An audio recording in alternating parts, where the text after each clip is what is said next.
Let's study 10th standard ICSE Chemistry Chapter 9, Practical Chemistry. First, let's study how to identify gases. We have exactly 10 gases in our syllabus. 3 are neutral, that is water vapor, hydrogen, oxygen. 6 are acidic, carbon dioxide, sulfur dioxide, chlorine, hydrogen chloride, hydrogen sulfide, and nitrogen dioxide. And just one gas is basic, that's ammonia. So how will we identify these gases? We need to study the color, odor, and the effect on litmus as well, but that is not a chemical test for these gases. These are the tests given. For water vapor, we have 2 options. So in exam, we can write either of them, although we should learn both. So it turns white anhydrous copper to sulfate blue, and the equation is given. See how an amorphous anhydrous white copper sulfate powder absorbs water or moisture and becomes blue crystals. And because this water is now called water of crystallization. When you write a test for any gas or any chemical, you need not write the chemical equation for that unless specifically asked in the question. Now the alternative test is that the vapors will turn blue cobalt chloride paper pink, which is a proof that those vapors are indeed water vapor. Now for hydrogen, again it's colorless, odorless, and it's neutral, and it has only one test. The burning wooden splinter is extinguished in hydrogen with a pop sound. Sometimes it may just burn with a pale blue flame without and produce a pop sound, but without getting extinguished. It depends on how pure hydrogen is and how much have you inserted the wooden splinter inside the hydrogen gas. So either of the 2 sentences is valid as a test. But the most important characteristic is that pop sound. And the reason behind the pop sound is the presence of oxygen nearby. You see, hydrogen is not a supporter of combustion, but it is combustible. Now oxygen, again it's colorless, odorless, and neutral, and it has 2 tests. It rekindles a glowing wooden splinter. Glowing, not burning. Okay, it's extinguished, but it's glowing, and in the presence of pure oxygen, it will burst into flames once again. And the other option is to pass the gas through alkaline pyrogalol solution. It's colorless, but because of oxygen, it will turn brown, proving that colorless gas was indeed oxygen. Now the acidic gases, starting with carbon dioxide, colorless, odorless, and moist blue litmus turns faint red. Now whatever I have marked as a note is not a test, it's just additional information we should be aware of. It has only one test, that is on passage through lime water, it turns lime water milky, and it has no effect on acidified potassium permanganate or acidified potassium dichromate solution. Since I've written and, it means that both these sentences are crucial to be written in the test to get good marks, or full marks.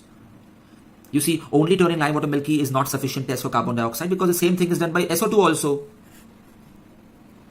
So one difference between CO2 and SO2 is that CO2 has no effect on acidified, don't forget this word, potassium permanganate or potassium dichromate solution, whereas SO2 will change their color.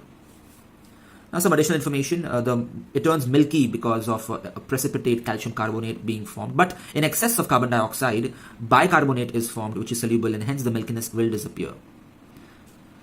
And of course it will extinguish a burning wooden splinter because CO2 does not support combustion, nor is it combustible. That is why it is also used in fire extinguishers. Now in SO2, again we'll see the same observation as far as a burning wooden splinter is concerned or lime water is concerned. Even here, the lime water turns milky because calcium sulfite is a precipitate, insoluble. But excess of SO2 again will convert it into bisulfite and the milkiness will disappear. So far, the observation of SO2 is same as CO2. Even as far as litmus paper is concerned, well, it turns it blue. By the way, SO2 will even bleach it, but that can't be a test. Chlorine also bleaches litmus paper. Yes, odor is suffocating, which is not the case for CO2, but we can't rely on odor either to test it because we should not smell them in the first place. It could be dangerous. And secondly, what if you are suffering from cold and are unable to smell? So the only way to distinguish between SO2 and CO2 is pass the gas through acidified potassium permanganate or acidified potassium dichromate. Anyone has to be written in exam. If it turns from pink to clear colorless, or if this turns from orange to clear green, then that is SO2. By the way, the green color is because of a compound called chromium sulfate. The equations are not important, but this is just some important information you should learn. Now, why am I stressing on the word clear colorless or clear green? That's because a similar observation is shown even by H2S gas, hydrogen sulfide. Even they change the color similarly. But there we don't have a clear colorless solution or a clear green solution in the end. Rather, we have this same color with yellow particles of sulfur as well. So that's the difference between H2S and SO2. Although, if we have to distinguish between the two, we shall not use this test. I'll come to that shortly. Now chlorine, it's a greenish yellow color, but just because it is doesn't mean that we can conclude that it is chlorine gas. Its odor is pungent and it will turn blue litmus red, and in fact it will later bleach it as well, that is it will become white. There are two tests for chlorine gas. First of all, it turns moist starch iodide paper. Starch iodide paper means it has potassium iodide plus starch solution. It turns it blue-black. And the equation is something like this. The chlorine will react with potassium iodide to give you iodine vapors, and iodine always has a property that it changes its color to blue-black when it comes in contact with starch. You may have studied the iodine test in biology as well, to test the presence of starch after photosynthesis. It's the same test here, which can be used for chlorine gas as well. But I prefer another test. Pass this gas through silver nitrate solution and a white precipitate is formed. If you remember, that white precipitate is silver chloride, and it is soluble. This precipitate is soluble in ammonium hydroxide but insoluble in dilute nitric acid. This is the same test which is used for hydrogen chloride too. So if you want to distinguish between chlorine and hydrogen chloride, you obviously can't use this test. Then you'll have to go for this one or some other HCl test. That brings us to HCl. It has two tests. One is pass the gas through silver nitrate and a curdy white precipitate is formed, which is soluble in ammonium hydroxide but insoluble in dilute nitric acid. It's not necessary to mention that last bit, but it's good to know information. Another test is you dip a glass rod in ammonia solution. Ammonia solution is like ammonium hydroxide, and bring it near the gas, the vapors.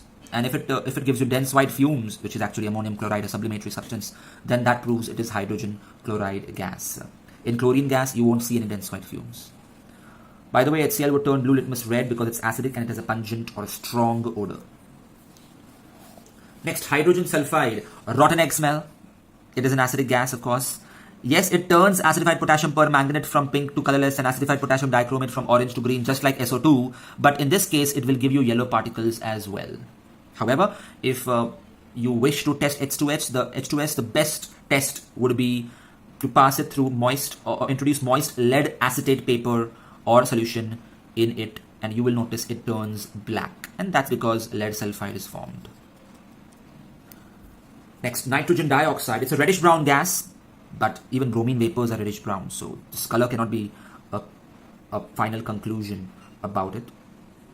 Odor is irritating, and of course it's acidic gas. Now again, it has three tests. Test number 1.